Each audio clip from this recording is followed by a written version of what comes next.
Hello everybody. Today, a tested gear review of the Shinola Benchmade Custom 485 Valet.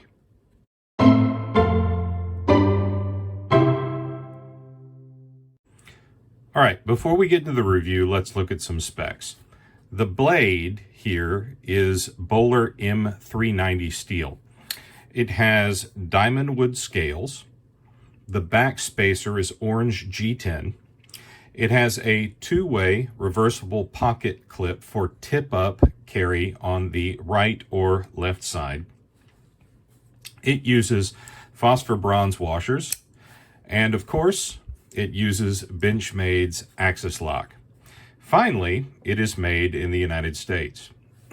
The blade is roughly 3 inches, and the handle is roughly 3 5/8 inches. The overall length is about 6 3/4 inches. Now, this particular version can only be bought at Shinola.com, but a version with G10 scales can be purchased anywhere that Benchmade knives are sold, and I'll share links below. Now, I've owned this knife for roughly 9 months now. I bought it from Shinola's website in February of 2020, and it's now November of 2020. Of course, COVID has made some things about life a little different for all of us, but I have been carrying it on a mostly daily basis, both at home and out of the house. My job has been back to meeting in person for a few months now, so while I can't say that it's been in my pocket every day for 9 months, it has been my weekday carry and has seen some significant pocket time and regular use.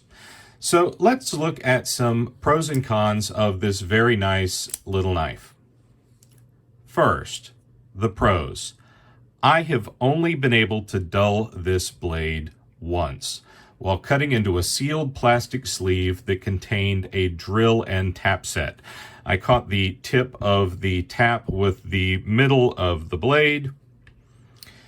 By their nature, taps are fairly hard, and despite dulling a very small portion of the blade, I was surprised at how easy it was to bring back the edge.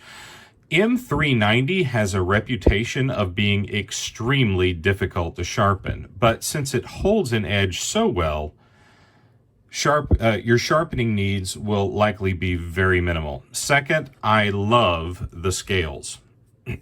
Now, diamond wood is a registered trademark of it for an engineered wood product made by the Rutland Plywood Corporation.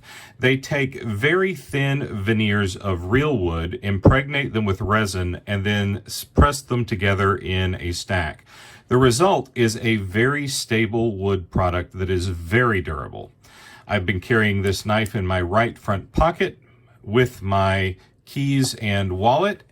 So while these diamond wood scales really do look and feel like plain old wood, the lack of wear to the scales over these months of carry is a testament to its durability. Additionally, the action is very smooth, the design is very sleek, and I like the way that the notch for the thumb stud gives me a tactile indication of where to place my index finger. Now, Nick Shabazz made a comment when he picked up one of these at the store for a friend. He had to look at several before he found one that had the quality of construction that he expected. I'll also share a link to his review below. I ordered this one online, and the one I received was nearly perfect. The edges are smooth.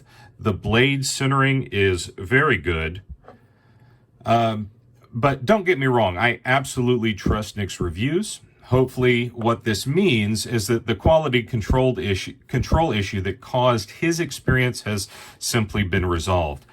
As for cons, I really can't find any. I have big hands, and this is a little small in my hand, but I knew that when I was buying it. It's a gentleman's knife for office carry and such. It's not for bushcraft. It's small and non-threatening to non-knife people, and for that purpose, it is excellent. So that's it. My brief review of the Shinola and Benchmade Custom 485 Valet, an excellent little knife. Thanks for watching.